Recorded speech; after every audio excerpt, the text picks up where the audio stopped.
तो फिल्म की शुरुआत होती है एक छोटी बच्ची लॉरेन से, जो एक एक्ट्रेस है। छोटी ही उम्र में उसने हॉलीवुड में कदम रख लिया था और वो मीट द जॉनसन्स नाम के एक फैमिली शो का हिस्सा थी। उसकी जिंदगी उसकी उम्र के बच्चों से काफी चेंज थी। वो एक लग्जरी लाइफ गुजारती थी और खुश रहती थी। आखिर इसी शो को करते करते वो बड़ी भी हो गई। उसके घर के बाहर आज प्रेस जमा थी क्योंकि एक हैकर ने उसके फोन में घुसकर उसकी एक प्राइवेट फोटो लीक कर दी थी, जिस फोटो में उसकी प्रेगनेंसी टेस्ट की पिक्चर थी। लॉरेन इन सारे स्कैंडल्स और चीजों से काफी ज्यादा परेशान हो जाती है और यहाँ से भागने का सोचती है। इसीलिए उसकी एक सेक्रेटरी जंगल के पुरसकून माहौल में उसके कुछ दिन रहने के लिए एक घर ढूंढती है। फिर उसकी सेक्रेटरी एक गाड़ी में बैठकर मेन गेट से निकल जाती है, जिससे मीडिया को लगता है कि लॉरेन घर से बाहर चली गई है। इस तरह वो मीडिया को चकमा दे देती है और लॉरेन पिछले दरवाजे से अपनी वेकेशंस के लिए निकल जाती है। रास्ते में लॉरेन को उसकी एजेंट की कॉल आती है, जो उसे तसल्ली दे रही थी कि सब कुछ ठीक हो जाएगा और मैं वादा करती हूँ मैं जल्द ही हैकर को भी ढूंढ निकालूंगी। इसी सब के दौरान वो फाइनली अपने उस घर में पहुंच भी जाती है जहां उसे स्टे करना था। ये जगह बहुत ही पुरसकून थी। घर काफी बड़ा और रोशन भी था, लेकिन वो नहीं जानती थी कि इस सुकून भरे घर में बहुत सारे कैमरास लगे हुए थे और इन्हीं कैमरास के जरिए एक लड़का उसके ऊपर नजर भी रखे हुए था। लॉरेन को देखते ही वो पहचान लेता है कि लॉरेन बहुत बड़ी एक्ट्रेस है। यहाँ हम देखते हैं कि लॉरेन भी इजी होकर सोफे पे बैठ जाती है और यहाँ के वाईफाई से कनेक्ट कर लेती है। हालांकि उसकी असिस्टेंट ने उसे वार्न भी किया था कि बाहर के वाईफाई के साथ बिल्कुल भी कनेक्ट मत करना। ऐसी जगहों का वाईफाई कनेक्ट करने से हैकिंग और भी ज्यादा आसान हो जाती है लोगों के लिए। पर लॉरेन को तो इस सब का ख्याल ही नहीं रहा था। वो न्यूज ऑन करती है, अपने बारे में न्यूज पढ़ती है और साथ ही अपने शो की रेटिंग्स भी देखती है, जो अब डाउन होने लगी थी। वो जिस फैमिली शो को करते करते बड़ी हुई थी, उसी फैमिली शो में जो उसका बाप बना हुआ था, असल में वही लॉरेन के बच्चे का भी बाप था। अब वही आदमी लॉरेन को कॉल करता है और उससे पूछता है कि तुम इस टाइम कहाँ पर हो, लेकिन लॉरेन उसे अपनी लोकेशन नहीं बताती। पीटर अब अपनी मीठी सी आवाज करके कहता है, लॉरेन देखो, समझने की कोशिश करो, हमें चीजों को बहुत सोच समझ कर संभालना होगा ताकि हमारी लाइव्स, हमारी इमेज, हमारा ये रिलेशन और खास करके हमारा शो बर्बाद ना हो जाए। देखो, अगर प्रेगनेंसी की कहानी बाहर निकलती है तो सब कुछ तबाह हो जाएगा। पीटर उसे कहता है कि अगर पिल खाने के लिए काफी देर हो गई है तो मैं एक डॉक्टर को घर ले आता हूँ, तुम्हें इन सारी चीजों से छुटकारा मिल जाएगा और इस सब का खर्चा भी मैं उठाऊंगा, तुम मुझे बस अपनी लोकेशन बता दो। उस आदमी की ऐसी बातें सुनकर लॉरेन को और भी ज्यादा गुस्सा आ जाता है और वो फोन काट देती है। हमें पीटर के बारे में बताया जाता है कि ना सिर्फ वो मैरिड है बल्कि उसके बच्चे भी हैं और वो जानता था कि लॉरेन की प्रेगनेंसी वाली खबर की वजह से उसकी प्रोफेशनल लाइफ तो क्या, उसकी पर्सनल लाइफ भी तबाह हो जाएगी। इसीलिए वो बहुत ज्यादा परेशान था। उस आदमी के सामने इस टाइम क्रॉफ्ट नाम का उसका असिस्टेंट बैठा हुआ था, जो उसे कहता है, अगर तुम चाहो तो ये सारा मामला हल हो सकता है, बस मुझे पैसे दो और तमाशा देखो। देखो, सब जानते हैं कि लॉरेन वैसे ही परेशान है, मैं जाकर लॉरेन को मार दूंगा और वहाँ ऐसा सीन क्रिएट करूंगा कि लॉरेन ने परेशान होकर खुद ही ड्रग की ओवरडोज ले ली है और इस तरह तुम्हारी इस मसले से जान ही छूट जाएगी। दूसरी तरफ दोबारा हम लॉरेन को देखते हैं, जो सारी कॉल्स से बहुत ज्यादा परेशान हो गई थी और वो अपना फोन ही स्विच ऑफ कर देती है। वो लड़का जो लॉरेन पर नजर रखे हुए था, वो भी उसी की सीसीटीवी फुटेज देखते देखते सो जाता है और इतनी ही देर में यहाँ पर उसके अंकल आ जाते हैं, जो उसके मोबाइल में उसकी सीसीटीवी फुटेज देख लेते हैं और समझ जाते हैं कि उनकी प्रॉपर्टी में कोई बहुत ही अमीर रहने आया था। फौरन से उनके दिमाग में एक चिड़ी पकने लग जाती है और वो उस प्रॉपर्टी में जाकर चोरी करने का प्लान करते हैं। जिसने चोरी करने का प्लान किया था उसका नाम था डैरन। वो अपने साथ अपने रूममेट मर्ज को भी ले आता है। इन लोगों का सिंपल सा प्लान था कि ये लोग यहाँ से कुछ चुराएंगे और भाग जाएंगे, लेकिन लॉरेन के डॉग ने इन्हें स्मेल कर लिया और वो जोर जोर से भौंकने लगा। ऐसे लॉरेन डर गई और उठ गई। उसे भी महसूस हो गया था कि घर में कोई है, इसीलिए वो जाकर कमरे में बने एक छोटी सी कैबिन के अंदर छुप जाती है। कैबिन के अंदर उसे रूम में हिलती चीजों की आवाज सुनाई देती है। लॉरेन चिल्लाकर पूछते हैं, तुम्हें क्या चाहिए आखिर? मर्ज उसकी आवाज सुनकर थोड़ा घबरा सा जाता है, पर डैरन उसे कहता है, हमें इससे कोई लेना देना नहीं, बस तुम सामान समेटो और जल्दी चलो यहाँ से। पर मर्ज डैरन की बात नहीं मानता और कहता है, ये लड़की हमें जरूर फंसवाएगी, हमें यहाँ रुककर इसे धमकाना चाहिए और डराना चाहिए। अभी वो लोग ये बात कर ही रहे थे कि यहाँ पर इस प्रॉपर्टी का ओनर आ गया, जो अपने फोन के जरिए लॉरेन पर नजर रख रहा था और उसी के फोन को देखकर तो डैरन और मर्ज यहाँ पर चोरी करने के लिए आए थे। वो उन्हें वार्न करता है, तुम लोग जो करने आए हो वो मत करो, ये लड़की बहुत मशहूर है। अंदर से दोबारा हमें लॉरेन की डरी हुई आवाज सुनाई देती है और वो कहती है, जो कुछ लेना है ले जाओ, मैं किसी को नहीं बताऊंगी, बस मुझे छोड़ दो। यहाँ मर्ज दोबारा दरवाजा खोलकर उसे धमकाने की कोशिश करता है, लेकिन डैरन और दूसरा लड़का उसे ऐसा करने से रोकने की कोशिश में लग जाते हैं। इसी सब में मर्ज की गन चल जाती है और गोली उस लड़के को लग जाती है। खून देखकर तो इन लोगों के तोते उड़ गए थे। अब तो ये समझ गए थे जेल तो जाना पड़ेगा। डैरन तो डर से रोने लग जाता है और देखता है कि मर्ज तो अभी भी पास नहीं आ रहा था। वो जख्मी लड़के को जान से मारने की कोशिश करता है तो डैरन उसकी मिन्नत करता है कि बस कर दो, लेकिन मर्ज नहीं सुनता और उसके सर में गोली मारते हुए उसकी जान ले लेता है। डैरन ये सब देखकर इतना ज्यादा पैनिक हो गया था कि वो लॉरेन पे गुस्सा निकालने लगा। वो उस पर चिल्लाता है कि ये सब गलती तुम्हारी है, हमें पहले तुम्हें ही मार देना चाहिए था, कम से कम मेरा भतीजा तो न मरता। डैरन ने इसके गुस्से में उस कैबिन के दरवाजे के नॉब को ही तोड़ दिया। डैरन तो होश में नहीं था, लेकिन मर्ज पूरे होश में था। वो डैरन से कहता है, तुम यही रुको, किसी को अंदर मत आने देना, मैं लाश को ठिकाने लगाने का सामान लेकर आता हूँ। डैरन भी उसके जाते ही इधर उधर हो जाता है और लॉरेन, जिसके दरवाजे का नॉब भी टूट गया था, वो बेचारी अंदर फंस जाती है। लॉरेन ने इस दरवाजे को खोलने की बहुत कोशिश की, उसे धक्का भी दिया, लेकिन ये दरवाजा नहीं खुला। उसकी कोशिशों ने उसे ही जख्मी कर दिया था। अब वो इतनी तंग आ गई थी कि उसने जोर जोर से मदद के लिए चिल्लाना शुरू कर दिया, लेकिन आसपास दूर दूर तक कोई नहीं था। वो अपने डॉग को आवाज लगाती है, लेकिन उसका डॉग भी डर कर यहाँ से भाग चुका था। लॉरेन रोते रोते थक कर सो जाती है। अगली सुबह जब उसकी आंख खुली तो उसने देखा कि इस कैबिन में सिर्फ एक वाटर हीटर था और एक सिंगल बल्ब था, जिसकी भी वायरिंग खराब थी। वो किसी तरह इसकी वायरिंग को ठीक करके बल्ब ऑन कर लेती है। इस टाइम उससे शदीद भूख लगी थी और उसके अंदर अजीबोगरीब एहसास पैदा हो रहे थे। वो अपने पेट को पकड़ कर बैठ गई। उसे प्यास भी लगी थी। उसने रोना शुरू कर दिया। एकदम से उसे पानी गुजरने की आवाज सुनाई दी। उसने ऊपर देखा कि ऊपर पानी के पाइप लगे थे। उसने इस कैबिन की दीवारों को देखा और नॉक कर करके पता चलाया कि ये अंदर से खोखली थी। तो अब उसने सबसे पहले सबसे ज्यादा खोखली जगह ढूंढी और उसे तोड़ने की कोशिश में लग गई। अब इसी सारी कोशिश के अंदर वो बल्ब जो उस बेचारी ने बड़ी मेहनत से चलाया था वो दोबारा बुझ जाता है। वो जब दोबारा उस बल्ब को ठीक करने की कोशिश करती है तो उसे जोर से करंट लग जाता है। करंट लगने की वजह से उसकी प्यास और भी ज्यादा भड़क जाती है, लेकिन अब वो कुछ नहीं कर सकती थी।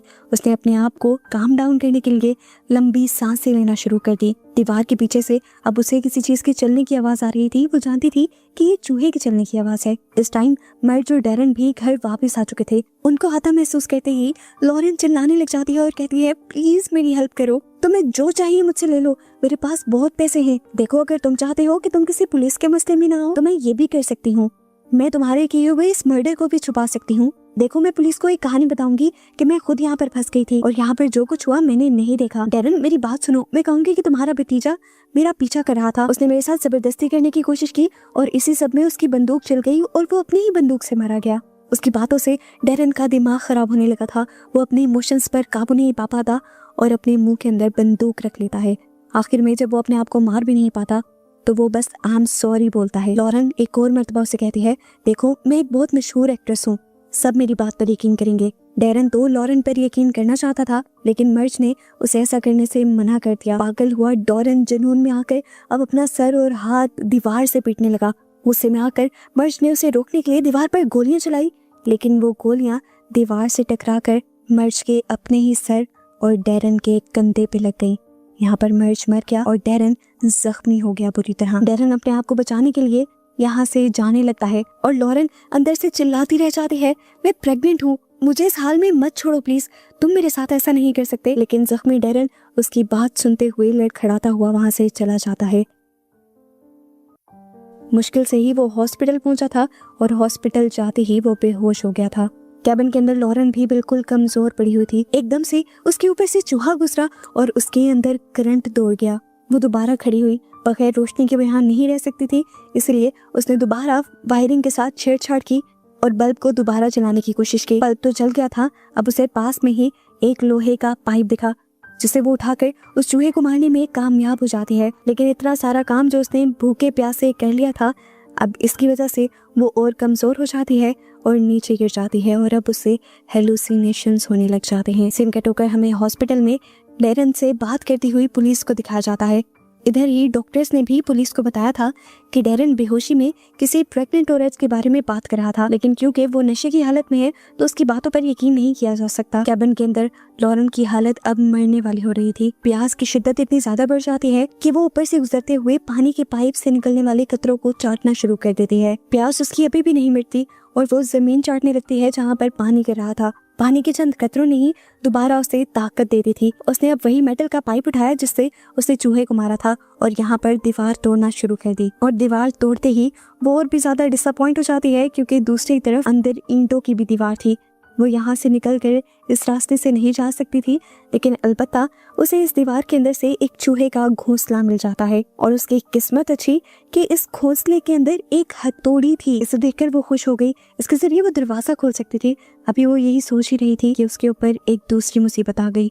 ऊपर से जो पानी का पाइप गुजर रहा था वो फट जाता है और यहाँ इस छोटे से कैबिन के अंदर पानी भरने लगता है। दूसरी तरफ अब हम लॉरेन के डॉग को देखते हैं जिसे सड़क पे से एक लड़की ने रेस्क्यू कर लिया था। वो इस क्यूट से डॉग की पिक्चर लेकर इंटरनेट पे पोस्ट कर देती है और कुछ ही देर में जब वो देखती है कि उसके पोस्ट को हजारों लाइक्स आए थे तो उसे कमेंट्स में पता चलता है कि ये डॉग असल में लॉरेन का डॉग था। पुलिस डैरन के घर जाकर उसके बारे में इन्वेस्टिगेशन करने लग जाती है कि आखिर उसे गोली कैसे लगी थी और पुलिस को डैरन के घर पर एक खून से लथपथ शर्ट मिलती है। इधर क्रॉफ्ट यानी वो बंदा जो लॉरेन के फ्रेंड के लिए लॉरेन को मारने के लिए तैयार था, वो उस औरत की पोस्ट देखते हुए उस औरत को कांटेक्ट करता है और ये पूछने की कोशिश करता है कि आखिर उसे ये डॉग कहाँ पर मिला था। वो उस डॉग की लोकेशन जानने के बदले उसे बहुत बड़ी अमाउंट देने को तैयार था और ये सुनते हुए वो लड़की समझ गई कि यहाँ पर मामला सिर्फ एक डॉग का नहीं बल्कि कुछ और ही है। फिर सीन कट होकर हमें दिखाया जाता है कि डैरन को अब हॉस्पिटल में होश आ गया था।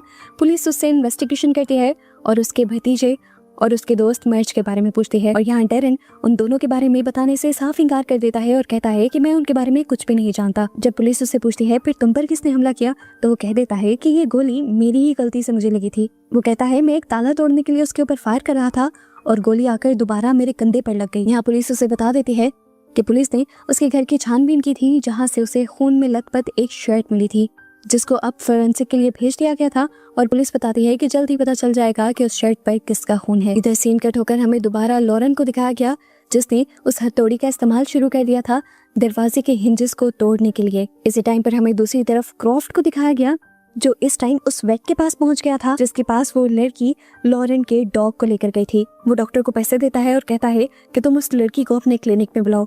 डॉक्टर भी ये बात समझ जाता है कि क्रॉफ्ट कुछ ना कुछ तो गड़बड़ी कर रहा है, इसीलिए वो उस लड़की को कॉल करके वार्न कर देता है कि तुम जहाँ भी हो उस डॉग के साथ गायब हो जाओ वरना तुम्हारी जान खतरे में पड़ सकती है। इधर हम देखते हैं कि डैरन डॉक्टर और पुलिस से वॉशरूम में जाने की इजाजत मांगता है और फिर उन्हें चकमा देकर हॉस्पिटल से भाग जाता है। बाहर से एक कार चुराते हुए वो फौरन उसी घर की तरफ बढ़ा था। इधर लॉरेन के कैबिन के अंदर तेजी से पानी भरने लगा था। लॉरेन जल्द ही दरवाजा ना खोल पाती तो खुद भी डूब जाती और ऊपर से यहाँ पर जो वायरिंग्स खराब थी उसकी वजह से उसे बुरा करंट लगता और वो मर जाती। यहाँ दिखाया गया कि वो लड़की जो लॉरेन के डॉग को लेकर वहाँ से भागने की कोशिश कर रही थी उसके पीछे अब क्रॉफ्ट पड़ चुका था। लॉरेन के डॉग चलती कार से जंप कर देता है और उस घर की तरफ भागता है जहाँ पर लॉरेन थी। डॉग अंदर जाकर लॉरेन को ढूंढ रहा था जबकि लॉरेन तो पानी के अंदर स्ट्रगल कर रही थी उस दरवाजे को खोलने की। उसका सर तक पानी में डूब गया था। डैरन भी फाइनली इस कमरे तक पहुंच जाता है और यहाँ आते ही सबसे पहले लॉरेन के डॉग को उठा लेता है। इससे पहले कि वो सामने का दरवाजा खोल देता इसी कमरे के अंदर आ जाता है क्रॉफ्ट जो उसी डॉग का पीछा करते करते आया था। यहाँ आकर देखता है वो कि यहाँ पर पहले ही 2 लाशें पड़ी हुई थी और डैरन भी यहाँ पे था। वो अपनी बंदूक से डैरन के सर पर गोली मारते हुए उसका मर्डर कर देता है और फौरन अपने बॉस को कॉल करता है और कहता है कि अब मैं तुम्हारा काम पूरा होने के डबल पैसे लूंगा क्योंकि काम बहुत ज्यादा खराब है। एक मर्डर के बजाय यहाँ 4 मर्डर इन्वॉल्व हो रहे हैं। इसके बाद यहाँ पर क्रॉफ्ट लॉरेन को ढूंढने लगा और तभी उसे उस कैबिन में से पानी निकलता हुआ दिखाई दिया। वो बड़े एहतियात से उस कैबिन के पास जाता है उसे चेक करने के लिए कि इसके अंदर है क्या। इतने में ही अंदर से मेहनत करती हुई लॉरेन उस दरवाजे को तोड़ने में कामयाब हो जाती है और दरवाजा एकदम से पानी के प्रेशर के साथ क्रॉफ्ट के ऊपर गिर जाता है। क्रॉफ्ट के ऊपर दरवाजा था और दरवाजे के ऊपर थी लॉरेन। इतनी ही देर में यहाँ पर वो लड़की भी आ जाती है जिसे लॉरेन का डॉग मिला था। वो लॉरेन के डॉग का पीछा करते करते यहाँ पर पहुंची थी और यहाँ का सारा माहौल देखकर तो वो शॉक रह गई थी। इस टाइम वो लॉरेन को हाथ देकर खींचती है और मजाक में उससे कहती है शायद आपके बॉडीगार्ड्स को किसी ने मार दिया है। इतनी देर में अब क्रॉफ्ट भी उठ जाता है और अपनी बंदूक तान देता है लॉरेन के ऊपर। दूसरी लड़की क्रॉफ्ट को रोकने की कोशिश करती है और लॉरेन मौका देखते ही यहाँ से भाग जाती है, पर वो लड़की इतनी भी ताकतवर नहीं थी कि ज्यादा देर क्रॉफ्ट को रोक सकती। क्रॉफ्ट उसे जोरदार पंच मारता है और बेहोश कर देता है। हम देखते हैं कि लॉरेन भी छुप गई थी। वो इंतजार कर रही थी एक खास मौके का। जैसे ही लॉरेंस सामने आया, उसने सही मौका देखते हुए पीछे से मेटल का पाइप जोर से उसके सर पे मारा और क्रॉफ्ट नीचे गिरकर बेहोश हो गया। इस टाइम क्रॉफ्ट का फोन बजा। लॉरेन ने देखा कि उसकी फ्रेंड की कॉल थी ये। उसने कॉल उठा ली, लेकिन वो कुछ बोली नहीं। पीटर की बातें सुनकर उसे पता चल गया कि पीटर ही वो इंसान था जो उसे मरवाना चाहता था। इधर क्रॉफ्ट दोबारा उठ जाता है और जैसे ही उसका गला पकड़ने की कोशिश करता है तो दोबारा लॉरेन उसके सर पर पाइप मारते हुए उसका सर फाड़ देती है। उसके सर से ऐसे खून के फवारे निकलते हैं कि लॉरेन का पूरा मुंह खून से ढका जाता है। लेकिन खैर आखिर वो बच गई थी। जल्द ही पुलिस भी यहाँ आ गई और उन्होंने आते ही लॉरेन को पहचान लिया। बाहर मीडिया वाले भी आ चुके थे। लॉरेन ने इस टाइम अपना फोन मांगा और फिर खुद ही अपने सोशल मीडिया हैंडल पर वो पिक्चर पोस्ट कर दी जिस पिक्चर ने पहले उसका स्कैंडल बनाया था। वो अब उस आदमी को नहीं बचाना चाहती थी जिसने उसे मरवाने की कोशिश की थी। सीन कट होकर अब लॉरेन के दोस्त की तरफ जाते हैं जहाँ मीडिया वाले उसका स्कैंडल बनाने लगे थे और इसका इंटरव्यू ले रहे थे। वो लॉरेन की पूरी कहानी को झूठ बताता है, लेकिन अब कोई उसकी बात पर बिलीव नहीं करता और पुलिस उसे आकर अरेस्ट भी कर लेती है लॉरेन को मरवाने के इरादे के जुर्म में। आखिर मुजरिम अपने अंजाम तक पहुंचता है और ये मूवी यहीं पर खत्म हो जाती है।